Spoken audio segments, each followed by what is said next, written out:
Welcome back to this week's episode of Unlocked. I am so excited for today's episode. It honestly fell into place perfectly.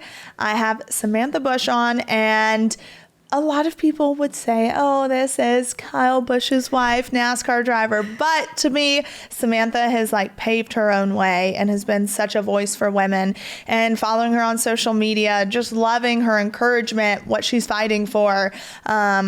That's why I love her. And I'm really jealous of her gardening skills. But welcome to the show. Oh, thank you so much for having me. I'm so glad this all worked out perfectly. I know. I'm so excited. So yeah, I really am jealous of your garden. You know what? It is a full-time job though. It's funny. I thought it was going to be this little nice hobby, and then it's a daily thing. And so we were getting ready to fly out here, and I'm like, oh my gosh, we have to pick the blueberries or else the birds are going to get them before we leave. Yeah. So it's a nonstop, but I love it. It's so fun. It's great to have the kids involved, and no screen time, just kind of get out there. Yes. But yeah, I started real small, and then a year later it was full-blown gardener. That is amazing. So you guys are in Nashville for the NASCAR race this weekend, right?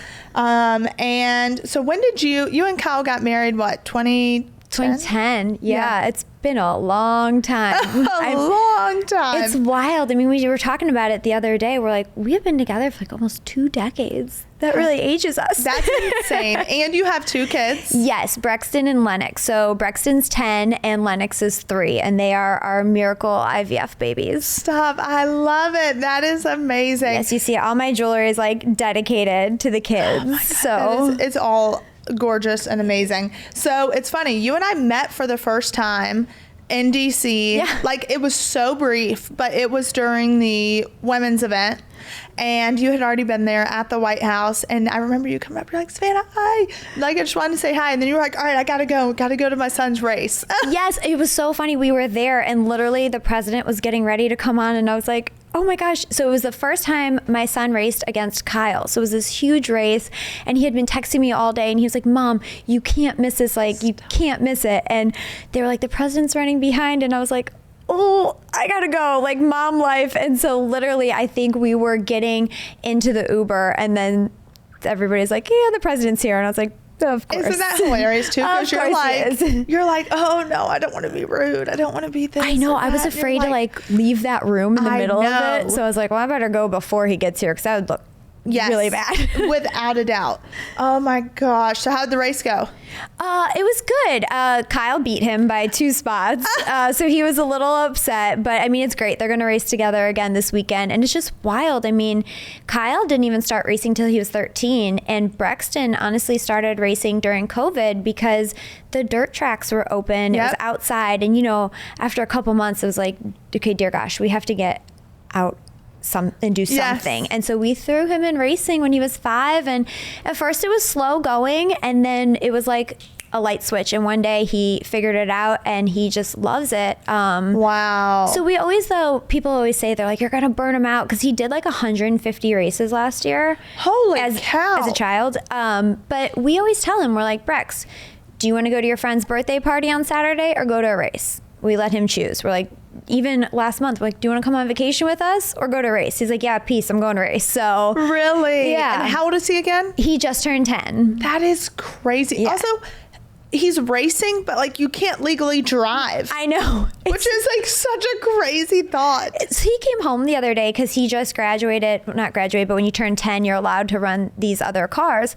And he's like, Mom, I went 92 miles an hour down the front stretch. And I was like, wow, there's days that we still struggle to tie our shoes, but okay. 92 miles an hour. Okay, we'll do that. That is crazy. Yeah. So what is the process for that? Will he follow in Dad's footsteps? He really wants to. That's kind of his goal. He does a little bit. So Kyle did pretty much just pavement racing, which is what NASCAR is. But Brexton does dirt racing too. So he definitely, he's like, okay, I can do this and then this and this. So him and Kyle have big plans. So I love that. That's amazing. Yeah, I'm proud of them. Oh my gosh. Okay. So speaking about your kids, for people that don't know you, can you tell a little bit of your story and your struggles? And I know a lot of women listening have struggled with infertility, and it's the most debilitating thing in the world. Isolating, frustrating. I mean, how much time do you have? Yeah, right.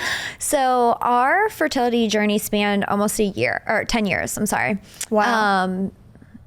It was so difficult. We started when we were very young, 25, 26 years old. We thought we're in great health. This is going to be so easy. And you remember as a kid them being like, be careful. First time you have sex. You'll be pregnant. Yeah, literally. Yep. And they taught us nothing about our cycles, anything. And so being so young and naive, we tried on our own for quite a while. And, you know, as the months racked up and every negative pregnancy test, it became more frustrating. It became more isolating and became more depressing. And I went to go see the OBGYN and they were like, you're young, it'll happen. And so then finally, after around the year mark, they said, okay, well, we're going to put you on a medication called Clomid. And mind you, this was before Instagram and things like that. So there weren't support groups. There wasn't a whole lot of knowledge out there. So I went on 5 rounds of Clomid with my husband not even being tested. And I say that because it is a very hard medication. It's emotionally, I mean, it is like being on the worst day of your period times 10 the whole time.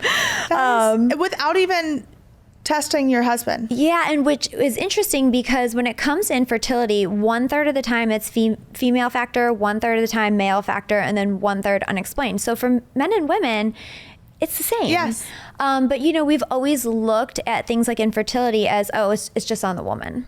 And so finally we had about 18 months, finally got referred to a fertility clinic and he got tested. I ended up having PCOS. He had low sperm count. And so they were like, the only way you guys are going to be able to have a child is through IVF.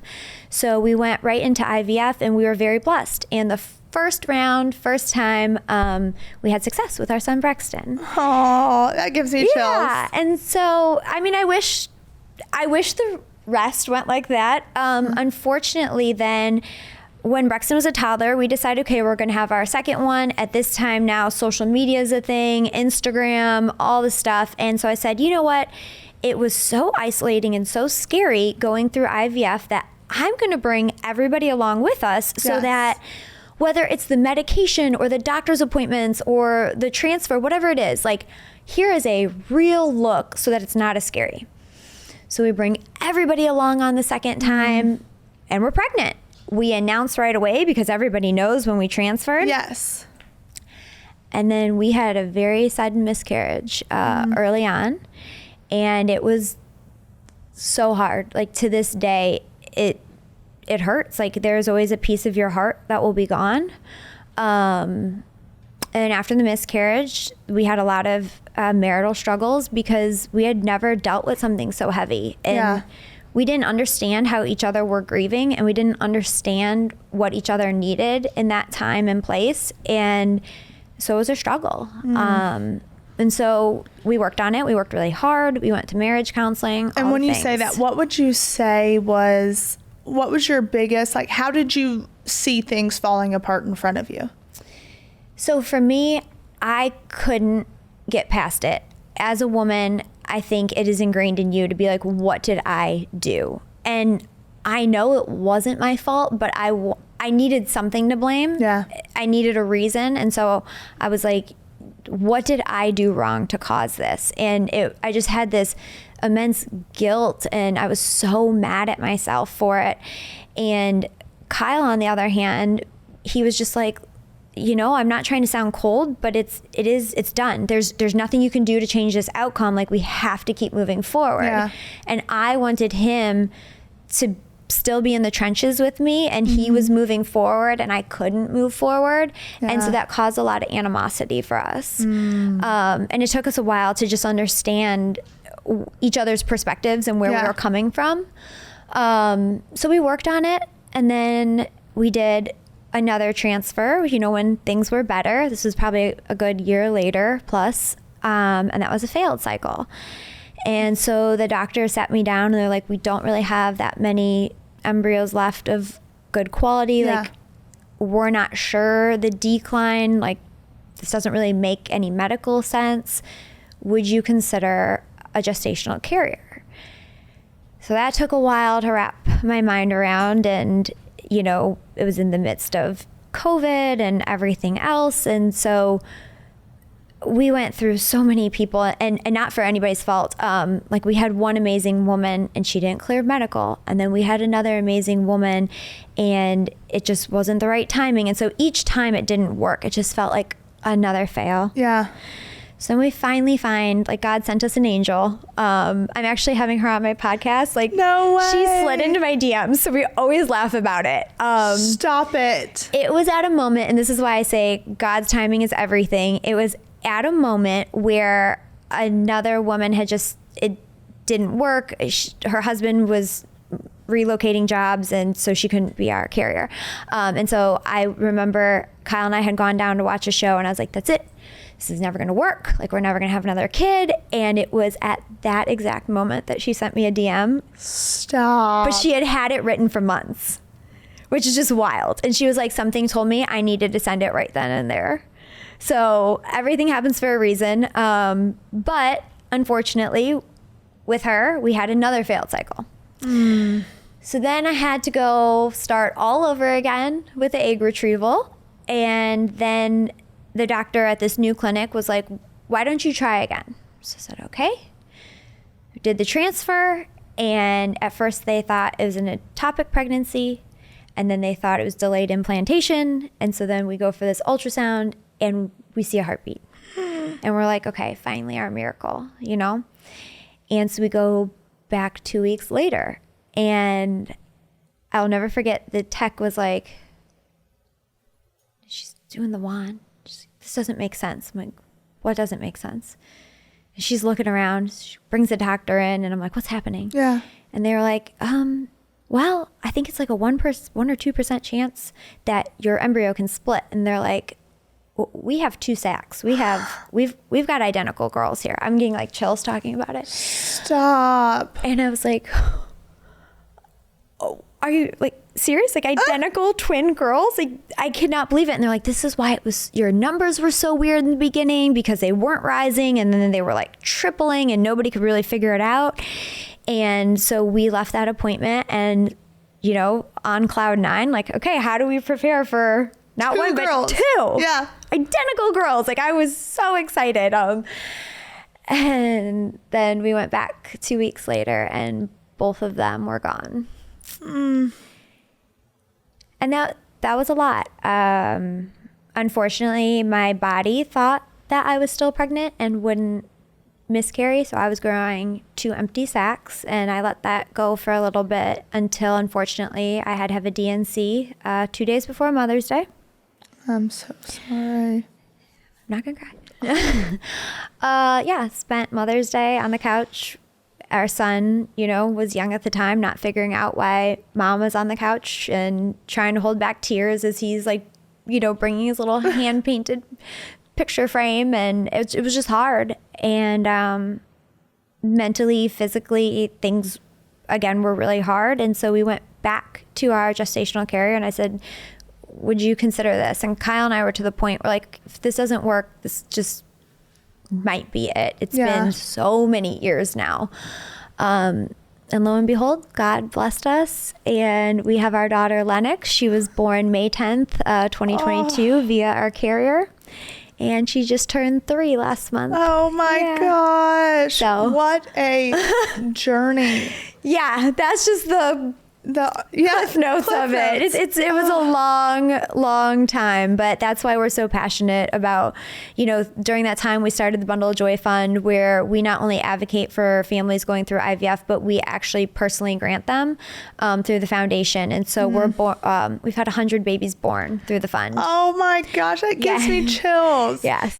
If you've been following me and my family for a while, then you know I have gone through tons of changes. When it comes to my hair, I have always wanted to be different, and I wanted instant gratification. So I got my hair done one time, and I had to literally shave my head. I wanted it to grow out, and I was struggling. And that's why I use Nutrafol. You may have heard of Nutrafol's hair growth supplements and wondered, do they actually work? Many hair supplements overpromise and underdeliver, but Nutrafol is different. As the #1 dermatologist recommended hair growth supplement brand, it's trusted by over 1.5 million people and is clinically tested to deliver real results in just 3 to 6 months. Adding Nutrafol to your routine is easy and no prescription is needed. Order online with free shipping and automated deliveries. Subscribe to save 20% and enjoy perks like one-on-one naturopathic consults and a free Headspace membership to support your hair growth journey. This summer, stop worrying about your hair and start making memories. For a limited time, Nutrafol is offering our listeners $10 off your first month subscription and free shipping when you go to Nutrafol.com and enter the promo code UNLOCKED. Find out why Nutrafol is the best-selling hair growth supplement brand at Nutrafol.com, spelled Nutrafol.com, promo code UNLOCKED. That's Nutrafol.com, promo code UNLOCKED.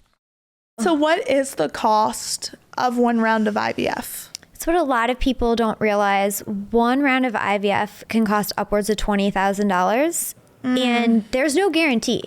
It's not like, oh, if that doesn't work, your next round's free. Exactly, no.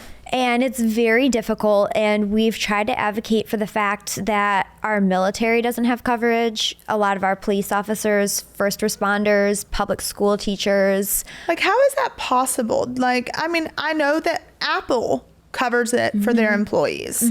Like, so why can we not make sure that our public service men and women at least get that? That has been my fight. That's been what I've been trying to advocate for and use my voice for. So the day that we had met at the White House, the day before, we got to meet with the team working on the executive order. And they were like, just tell us about the families that you've helped over the past 10 years.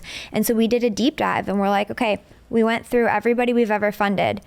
Most of them are public school teachers. And not that we pick and choose based on that. It's just the people coming to us because of finances. Yes. And then followed by that, it was police officers. And then we were fortunate enough to pick up a clinic right by a military base and quickly learned that either they don't have coverage or if they have semi-coverage, there's only, I believe, 8 facilities in the country that give discounted IVF and the wait lists are insane. And I'm like, you know, here we have brave men and women defending our country, protecting our families' freedoms, and they want to have their own families. And we're like, well, sorry, do you have like $40,000 laying around? And also, I can only imagine, I would love to see the research into, let's say, these men and women in our military who are struggling to get pregnant. I would love to see the research on how their environment, the PTSD, the everything they've gone through impacts their ability to get pregnant. And right now, the only bill that there is for coverage for our military is if they sustain a service-related injury that directly impacts their reproductive organs. But you're right, stress plays a huge factor. There's all the logistical nightmares that they have to worry about. And potential chemicals that are around due to bombs and And I'm like, you know, if we could do this for our military, think about it. I was telling them, I was like, look at it from a marketing standpoint. Like these women could pay to have their eggs frozen and not have to worry about it. These men and women could do their, you know, have their embryos frozen and wait until it's a good time for them and not have to pick and choose. Like, do I do another tour? Like, do I commit more years or do I leave and do this? It would just give them like a little more peace of mind. Well, and it's also a very pro-life movement. Right. It is a very pro-life movement. And I want to say it's like the first time in decades that we've had a decline in the birth rate. Yes. And I think, don't get me on my soapbox of like environmental things and things in our food. I mean, I literally just said that this morning. I was talking to my dad about a good friend of mine, Gunnar Peterson, and his daughter. He's like a big time fitness trainer, but his daughter was diagnosed with an aggressive form of cancer. And Monroe, I think, is 4 now, but they have all the money in the world, the best nutrition, the best everything. And she still got it. And that tells me that like there is something in the environment. There has to be. I mean, when we started going through infertility, 1 in 8 couples experienced infertility. That's already switched to 1 in 6 couples, and they're talking soon it will be 1 in 5.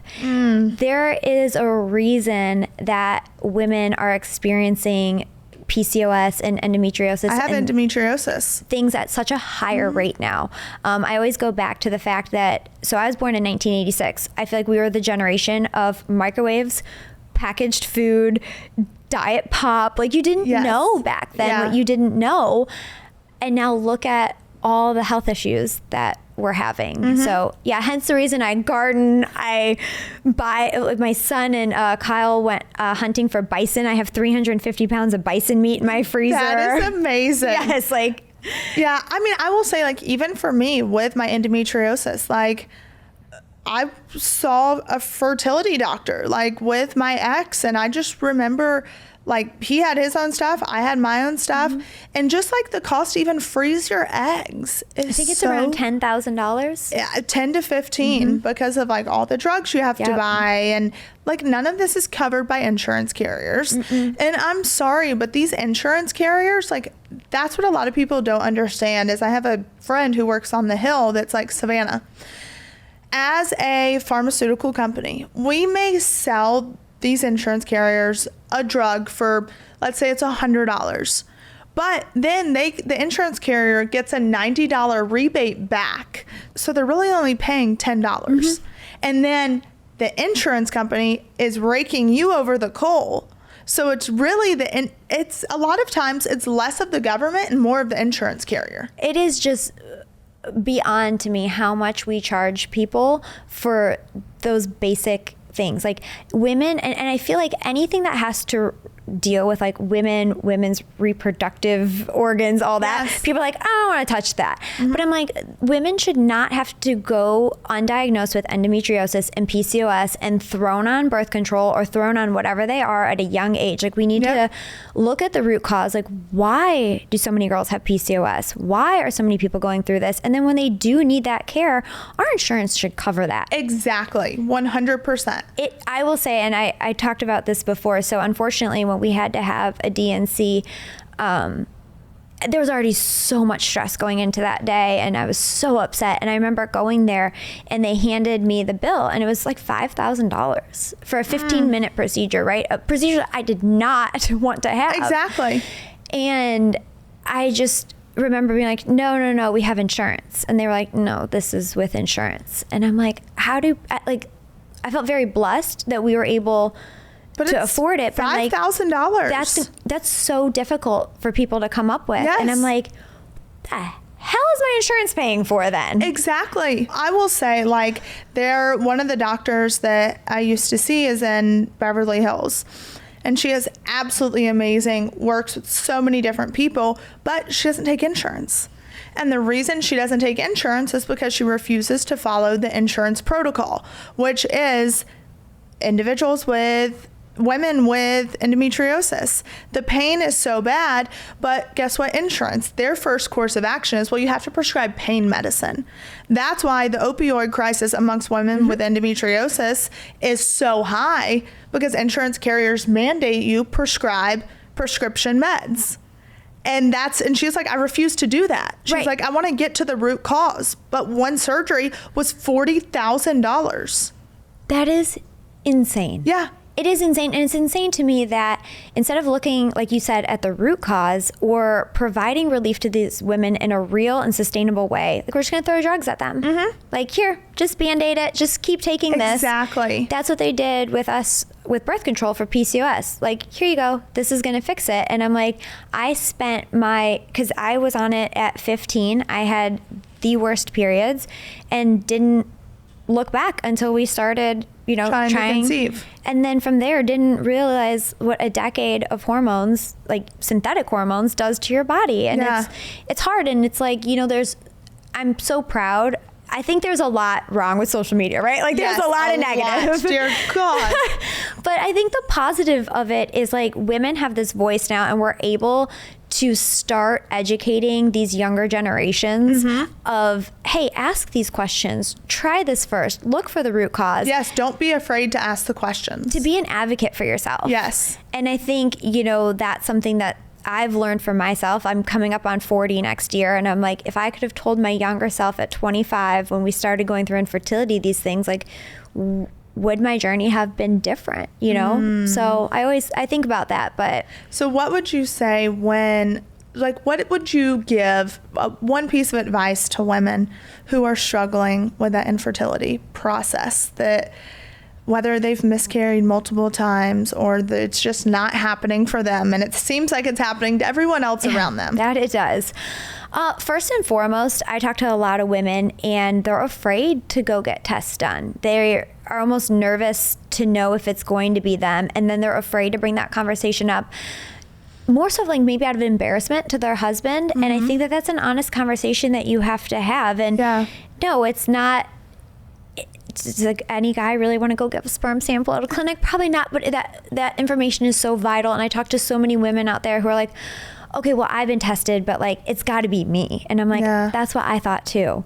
So I think that's first and foremost, is understand the cards that you're dealt, because we played blind for 2 years. And that was so much heartache that probably could have been avoided if I had known these things. And then really to reach out to support groups and therapy. Like, I think there's always still this stigma around therapy. I'm like, I love therapy. I know. And that's what I say. I'm like, I tell people all the time, I'm like, my generation has done a lot of things that are like, but the one thing I feel like my generation's done a great job at is it is normalizing that it's okay to not be okay. Yes. And it's okay to get therapy. It's okay to reach out. And I love that. And, you know, I always tell people, I think you're able to be more vulnerable even with strangers on the internet through a support group when you're going through miscarriage or infertility. Yes. For me, my two best friends, they never struggled, and they felt awkward coming to me, and they knew they couldn't relate. And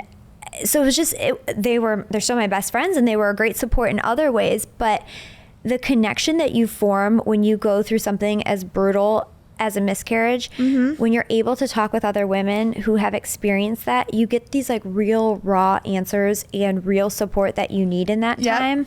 And so for me, that is such a positive of social media, is finding that community. That's amazing. What are you looking to do now, like within the administration? Obviously, you want to see things happen. What specifically is it that you want to see happen? I think first and foremost, and I think something that is doable, is to get our military coverage. You know, I think that they have different budgets set aside for different things. I think it's a little bit, I don't want to say the word easier, but then over insurance for the whole country, right? Yes. So I think, you know, if we could start that for our military, because I've been speaking with a lot of military wives and just learning that, okay, there's these 8 clinics that afford it at a discounted rate, but some of the wait lists are 36 months. So you're like, well, what am I going to do at that? Exactly. And on top of it, I've spoken with some women and they said, okay, I was signed up. I was almost ready to get into that clinic. And then we got papers and transferred. And now I'm all the way across the country. That's not feasible for me to go there all the time. So there's another year or 2 lost. And so I think if we could focus on that to start, then I think when we do that, then we could say, okay, if our military has coverage, surely all of our first responders should have coverage. And then our public teachers. I mean, even within our military, I mean, obviously they have like hospitals on base.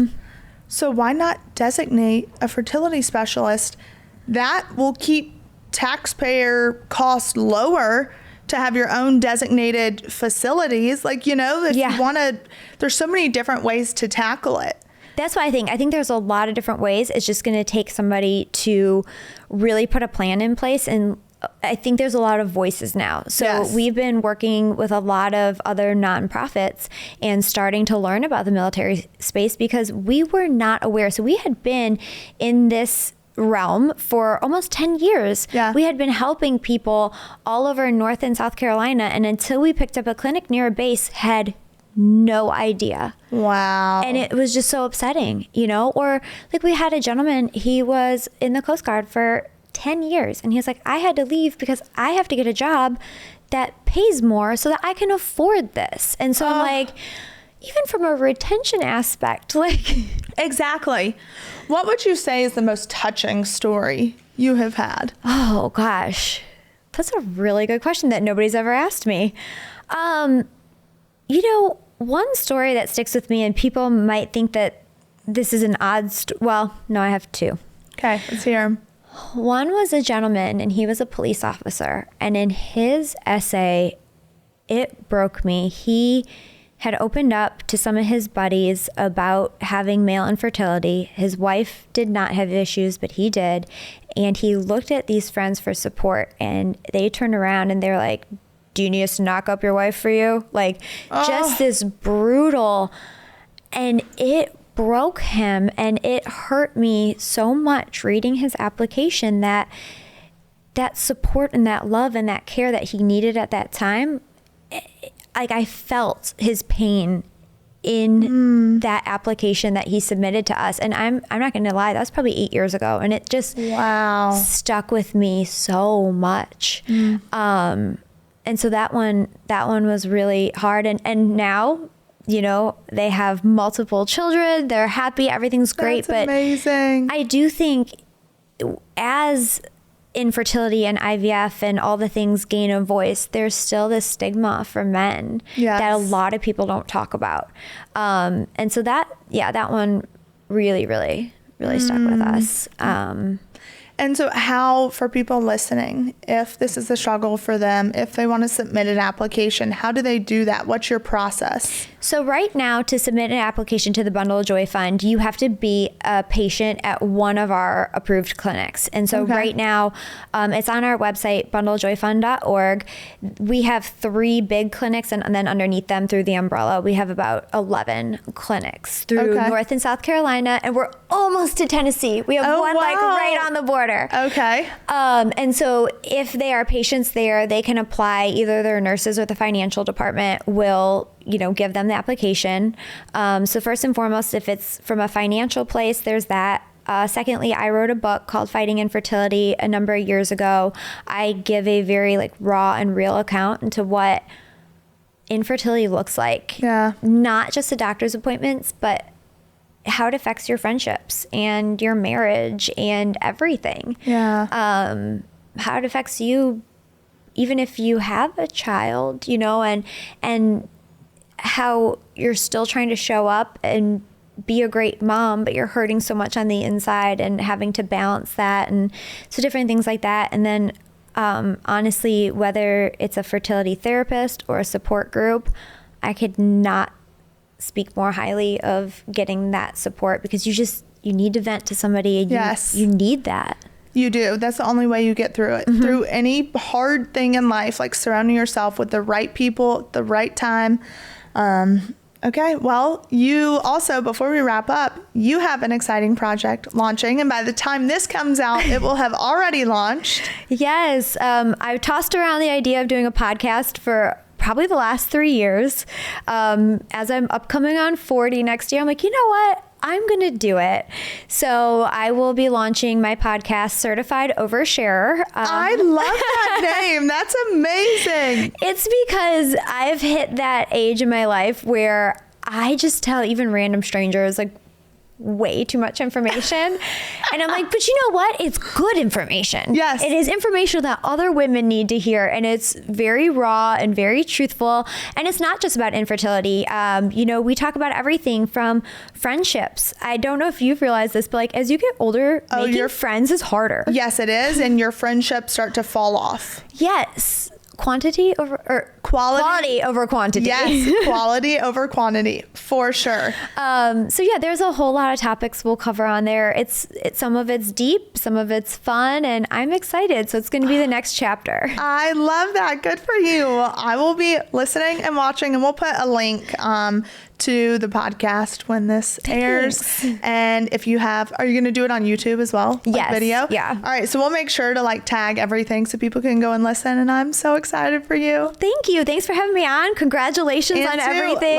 I'm telling you, there's nothing too big or too small to tackle. And when it comes to DC and it comes to everything you want to do, I will fight tooth and nail with you, because chances are I'm going to have to go through IVF. So it's I already dread that. I already fear that, the cost of it, and for something that's out of my control. So whatever you need, I'm here. Well, and same to you. When you're going through it, I'm your girl. I love it. No question. Ask me anything. I'm actually training right now to be an infertility coach because I really want women to have those resources and to not be afraid to, yes, or even to tell things that they might be embarrassed by, you know? Yep. When it comes to IVF, there's a lot of talk. It's your sex life. It's all these things. And it's hard to navigate and talk about. Yes. So I'm an open book. If you need anything, trust me. I love it. And what's your Instagram for people to go follow you? At Samantha Busch, and Busch is Busch. Yes, right? Because everybody's always like, wait, what? All right, well, have a great race weekend. Thank you. And thank you for coming. Appreciate it. Thanks.